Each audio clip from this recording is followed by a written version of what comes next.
దేవుని వాక్యం ఎప్పుడైతే సంపూర్ణంగా నువ్వు అంగీకరిస్తావో ఆ వాక్యం నిన్ను రక్షించేస్తుంది.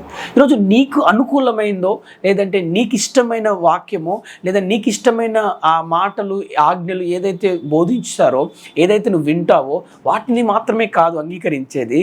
నీకు వ్యతిరేకముగా బైబుల్ నువ్వు చేస్తున్న తప్పును ఒకవేళ ఖండించినప్పుడు, హెచ్చరించినప్పుడు, ఆ వాక్యం నీకు విరుద్ధంగా అనబడ్డప్పుడు కూడా నువ్వు సాత్వికంతో వాక్యాన్ని అంగీకరించి తప్పును సరిచేసుకొని సరిదిద్దుకుంటే ఖచ్చితంగా నీ ఆత్మను రక్షించగలిగిన శక్తి కలిగిన వాక్యము నీతో పనిచేస్తుంది. అయితే ఎప్పుడైతే వాక్యాన్ని అంగీకరిస్తావో ఆ వాక్యం నీ ఆత్మని కాపాడుతుంది, నీ ఆత్మను రక్షిస్తుంది.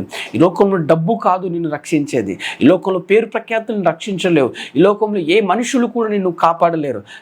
కనుక దేవుని వాక్యం మాత్రమే నరకం నుండి నిన్ను తప్పించగలదు. కనుక దేవుని వాక్యాన్ని అంగీకరించడం. కేవలం ఆ మాటలు చూస్తే కింద ఉంటుంది, మీరు వినువారు మట్టుకై మిమ్మల్ని మోసం చేసుకోకూడదు. విని విడిచిపెట్టడానికి కాదు, విని అంగీకరించాలా.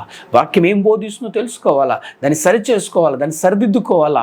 అప్పుడు మన జీవితంలో వాక్యానుసారంగా మనం బ్రతకగలుగుతాం. వాక్యం అనే విత్తనం మన లోపల విత్తబడి అది ఫలింపజేస్తుంది. కనుక వాక్యంలో మనం ఫలించాలి అని దేవుడు ఆశపడుతున్నాడు. మనం ఫలించుటకు ఎప్పుడైతే మనం బహుగా ఫలిస్తామో అప్పుడు దేవుడు సంతోషపడతాడు. అయితే అప్పుడు దేవుడు మన శిష్యులుగా కూడా ఎంచుతాడు.